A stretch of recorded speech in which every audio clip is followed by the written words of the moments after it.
আমার সর্দি লাগছে, এই কথাগুলো আমরা ফ্রিকোয়েন্টলি ইউজ করি যখন আমাদের সর্দি লাগে। এখন কথা হচ্ছে যে সর্দি জিনিসটা কি এবং এটা কেন হয়। সর্দি হচ্ছে আমাদের নাক বা গলা এই জায়গার যে মিউকাস, এই জায়গায় মিউকাস মেমব্রেন কিন্তু পাওয়া যায়। তো এই মিউকাস মেমব্রেন থেকে মিউকাস রিলিজ হয়।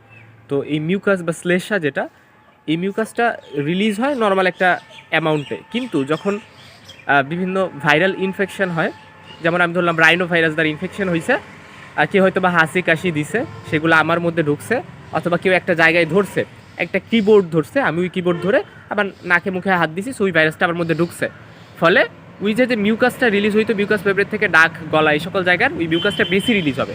তো বেশি বেশি মিউকাস রিলিজ হবে, ওই মিউকাসটাই যখন আমাদের ডাক দিয়ে বের হচ্ছে বা কফ আকারে বের হচ্ছে, তখন সেটাকে আমরা বলতেছি হচ্ছে সর্দি। ঠিক আছে, স্পেশালি ডাক দিয়ে যখন বের হচ্ছে তখন সেটাকে আমরা সর্দি বলতেছি। সাধারণত প্রথম দিকে এটা খুবই পাতলা থাকে, কিন্তু যখন সময় আস্তে আস্তে প্রসিড করে 2 থেকে 3 দিন বা 3 থেকে 4 দিন হয়, তখন এটা ঘন হয়ে যায়। কেন ঘন হয়ে যায়?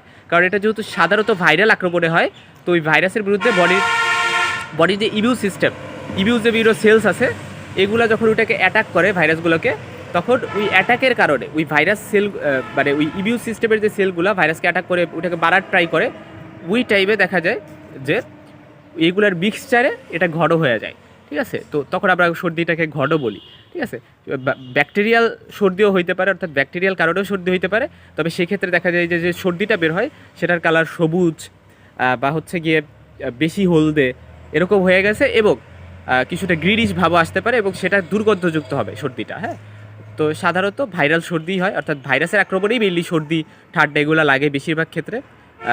Rhino virus, corona virus, adeno virus, influenza virus এগুলোর আক্রমণে। হ্যাঁ, তাহলে এইগুলোই মোটামুটি আমাদের জানার ছিল। তো তা বাদে আবহাওয়ার পরিবর্তনের কারণেও কিন্তু হতে পারে। যেমন আমি হচ্ছে লাস্ট 2-3 দিন ব্যাডমিন্টন খেলতেছিলাম, তো ব্যাডমিন্টন খেলার ফলে দেখা গেছে যে প্রচুর বাতাস ছিল বাহিরে, আবার কানে ডাকে মুখে প্রচুর বাতাস লাগতেছিল, কিন্তু রুমের মধ্যে কিন্তু এত বাতাস ছিল না। সো আবহাওয়ার হুট করে পরিবর্তনের কারণে, এবং সেটা ফ্রিকোয়েন্টলি দেখা যায় যে ডাক, মানে গলা, ডাকের এই সকল জায়গার যে মানে ইমিউন সিস্টেম সেটা একটু দুর্বল হয়ে যায়, মানে এই জায়গায় এই সকল জায়গার ইমিউনিটি, ফলে সেখানে খুব সহজেই ভাইরাস অ্যাটাক করতে পারে।